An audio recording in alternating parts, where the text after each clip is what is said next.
Hello, darlings. Chef Paulette here from Naughty to Nice.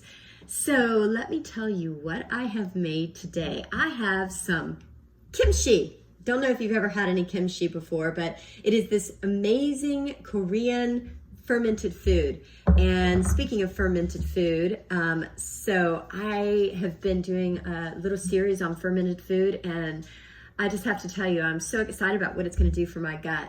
So if you don't know me, if you're new to my channel, I am Paulette Martin. I am a chef for 21 years, and I started this channel called Naughty to Nice, where I take a recipe that's a little bit naughty and I turn it into something nice. Of course, kimchi and fermented food are all together nice, so I don't have to convert them at all.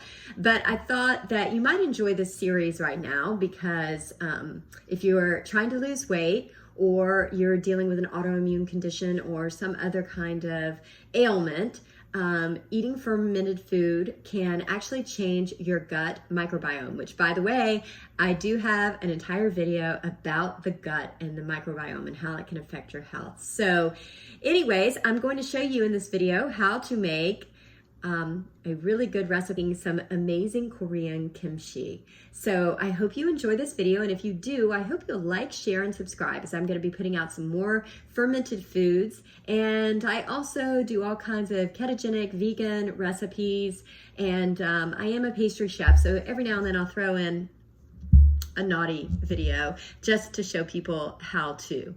All right, so thank you so much, and let's get to it. Okay, so first things first, this recipe is a little bit different in the sense that you let it sit out overnight before you add the other ingredients. So I'm going to first start with a little of the Celtic salt or Celtic salt, depending on who you're talking to. And so I've got an entire quarter cup here I'm going to add to this wowzers.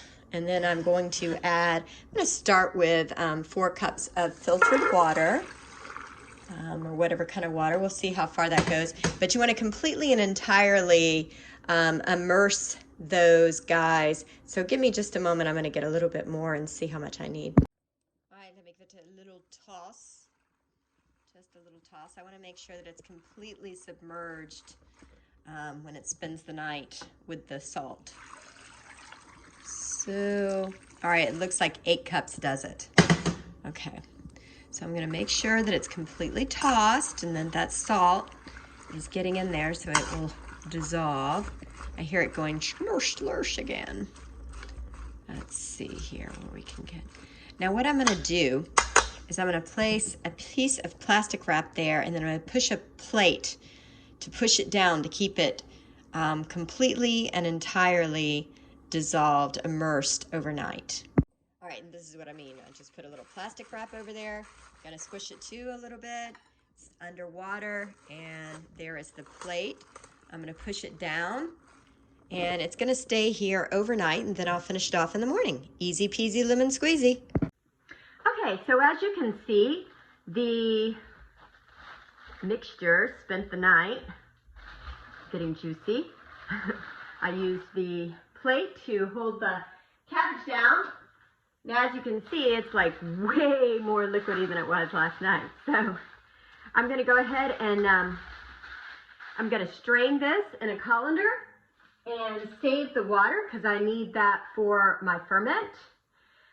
And then we'll go from there. Okay, cabbage is now strained, and I'm not going to lie to you, it stinks like holy hell. So I'm going to add some scallions or green onions, depending on what part of the country you're from.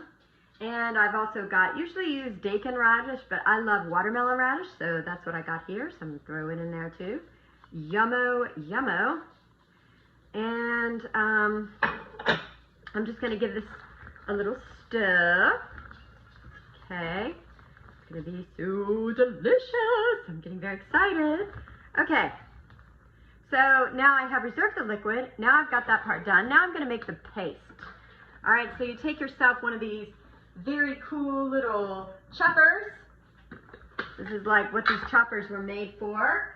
And I'm going to make a little paste with some garlic cloves. Uh-oh, gotta get all the garlic cloves. Let's go. And oh man, don't skip on the ginger. Make sure lots of good ginger in there. I have some shallots. Shall I put some shallots in there? And I'm going to put some red paper flakes. You're supposed to use Korean ones.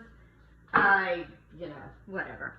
And this right here is a little fish sauce I'm going to throw in there to help with the taste. And then now here's my little secret ingredient. It is blackstrap molasses.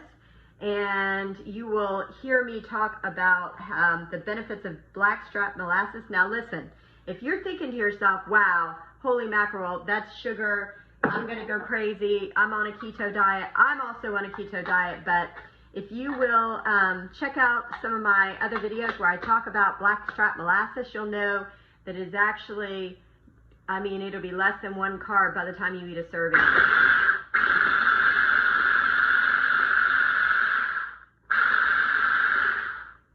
Okay, so I have a little bit of paste mixture going here.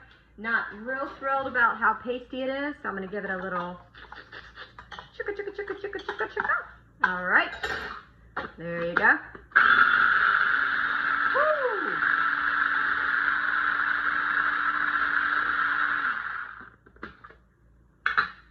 Okay, it's getting close to kind of what I'm looking for.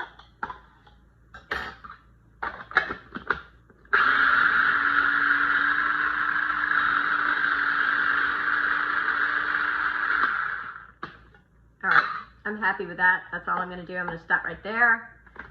And I'm going to add it, to this beautiful and amazing liquid.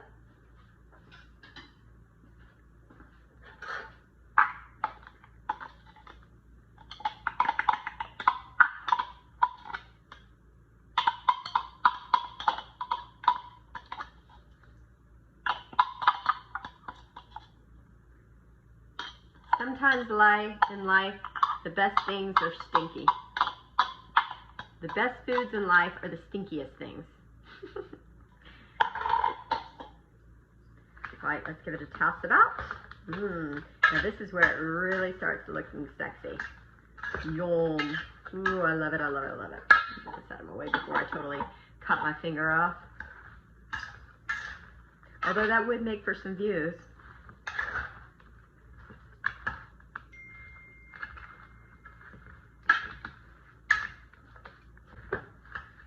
Alright, so Beauty Puffs, Beautimus. Now I'm going to put in a couple of jars. Using these jars from Yummy, my dog's goat's milk. Raw goat's milk, by the way, is amazing for your dogs, especially if they are geriatric and starting to deal with it.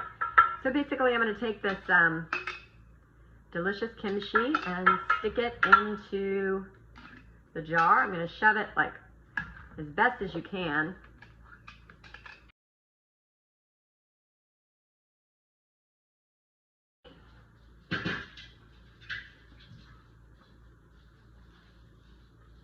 Take some of that beautiful water. This is my salty water, okay?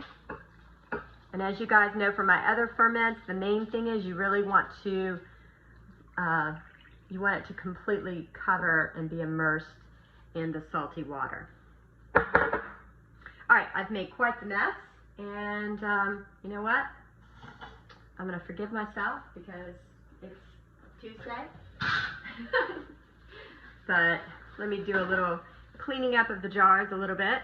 You can already tell they're getting a little bit excited. Okay, boy, this is some good looking kimchi. I like to make it with the watermelon thing.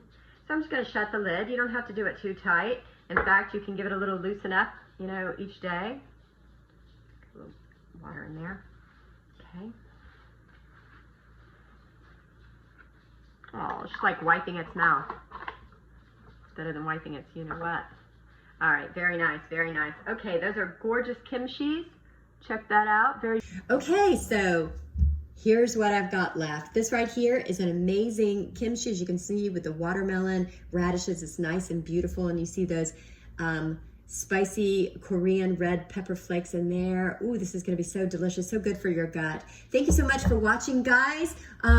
If you haven't seen my other videos, I hope you'll check them out, particularly the one on the gut and the microbiome. And I hope that you will like, share, and subscribe, and check out my website, www.naughty to nice.com. And thanks so much for watching, and I hope you have a great day and to good gut health.